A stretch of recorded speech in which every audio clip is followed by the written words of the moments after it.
not following of this Rajaswala Paricharya. What is Rajaswala Paricharya? Ayurveda has talked about certain regime for a female who is menstruating.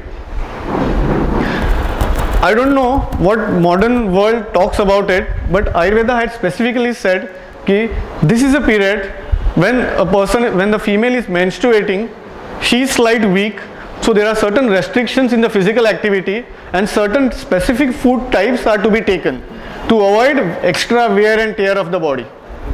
So that used to be called as Rajaswala Paricharya. Most of the times this Rajaswala Paricharya is not followed nowadays. You can see females doing exercise in the gym or doing physical activities without knowing whether menstruation is on or not on, and that leads to imbalance of the hormones, and that is how the uterine fibroids, cysts, breast cancer, cervical cancer, the incidence has gone very high. Also about menopause.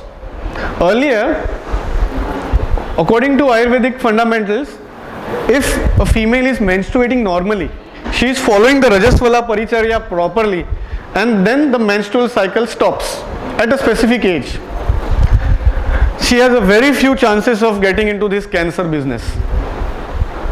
It could be cervical cancer, breast cancer, uterine, it could be any type of ovarian cancer.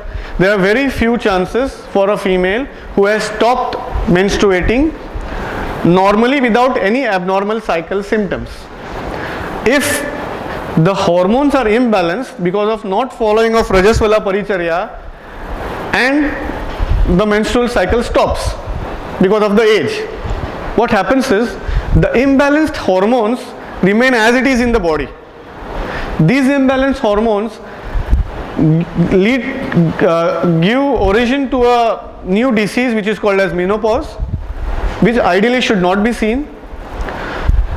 Also, the instance of these cancers goes high in these people where the hormonal imbalance was still there and the menstrual cycle has stopped. So there is no way that the hormones can be balanced now. If the cycle is on, you can work on getting the hormones normal by doing different things. But once the cycle stops and your hormones are imbalanced, there are high chances of getting all these things. So Ayurveda has specifically talked about all these things before. So Rajaswala Paricharya, which Ayurveda had talked about, has a very big importance in even today. So I feel people should be aware of that and stop doing physical exercises and physical activities, or reduce the physical activities at least during this period. Afterwards, then comes one more disease which is called as Atisar. When Ayurvedic medicine is used to treat a person with loose motions or Atisar, you call it, it could be any type of Atisar. There is one sutra which is followed obviously, which says Am Atisar Sangrahan Varjayat. What does that mean? If you get a person who tells ki I am getting Atisar, you have to first understand why the person has got that Atisar. Ayurveda fundamental says there are two types of Atisar, Am Atisar and Niram Atisar.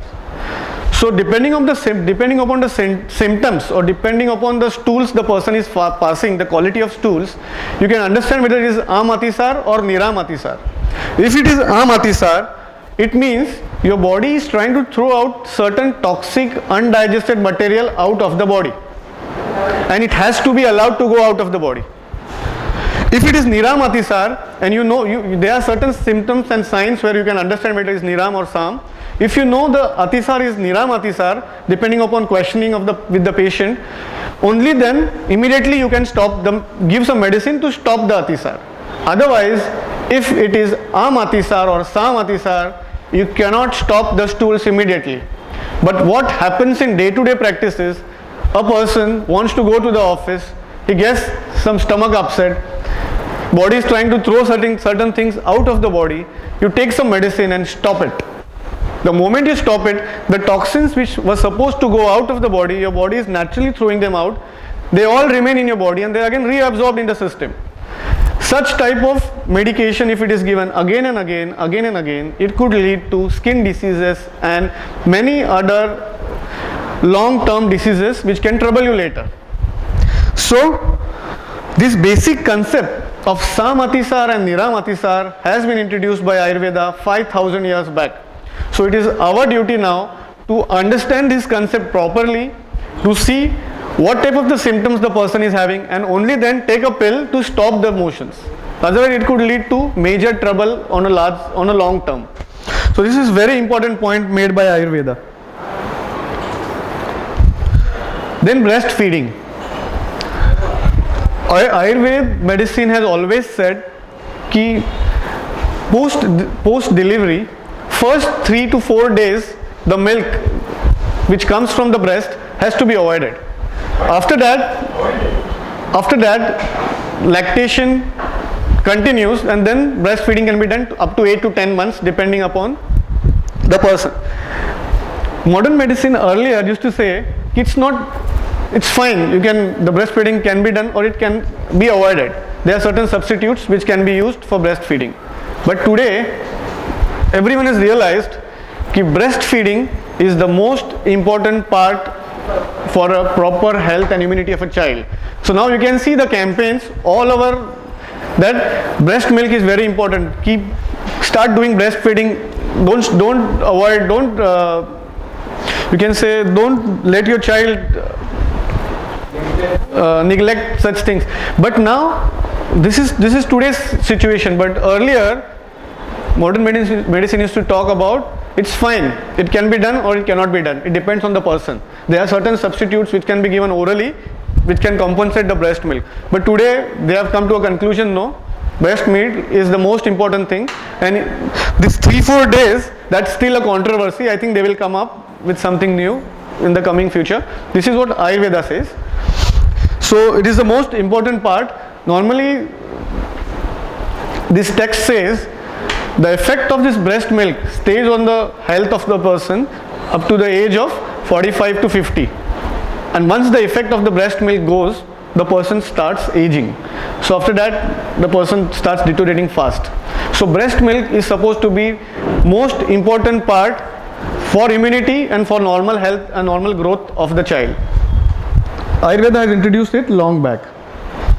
Thank you. So these are 8 points which prove that whichever concepts this science had introduced to the world are very true even today, and that is why time has come that we look seriously towards this science, this mode, this practice of medicine.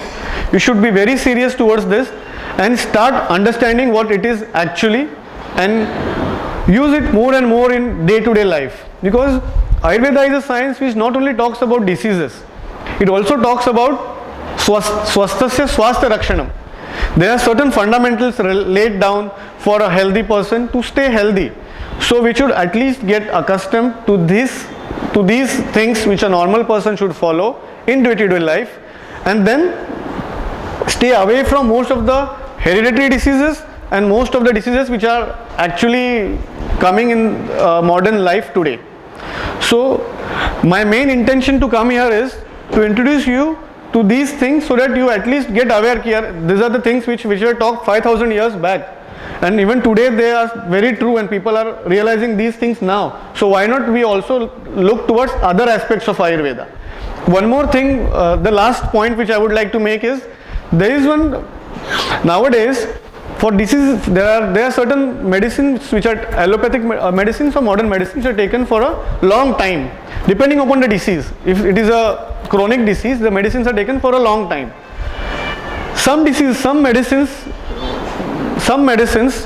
have a bad effect on the liver, some have bad effects as gastritis. There are many, there is a list of side effects when the medicines are taken orally.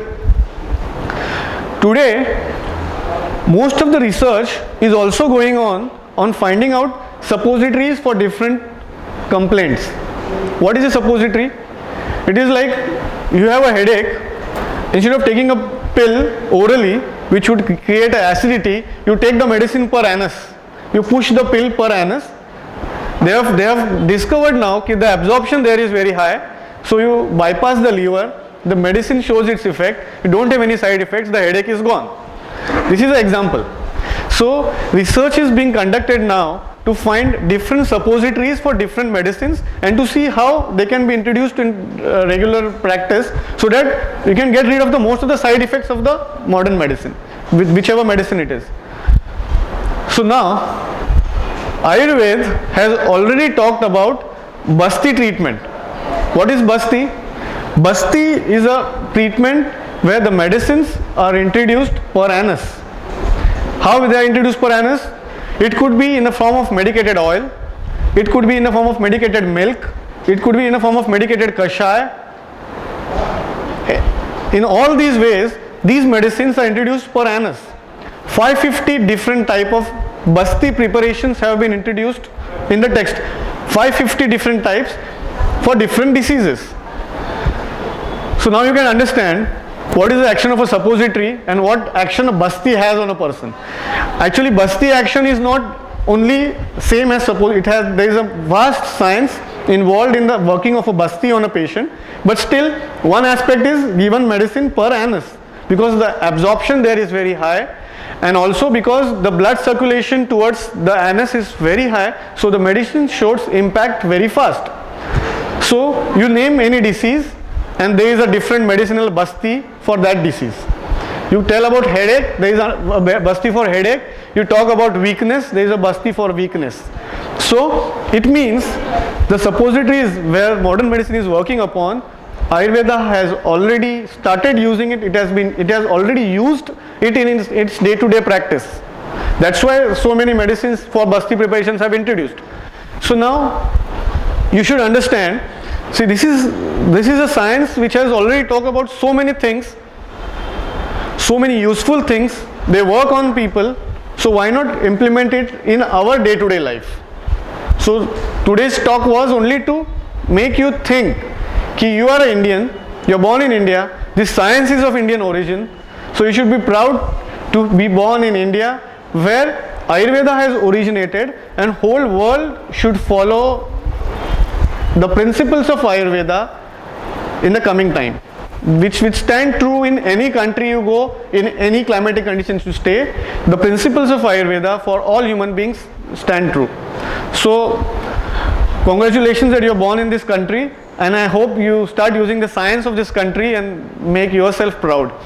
Thank you. You can ask your questions.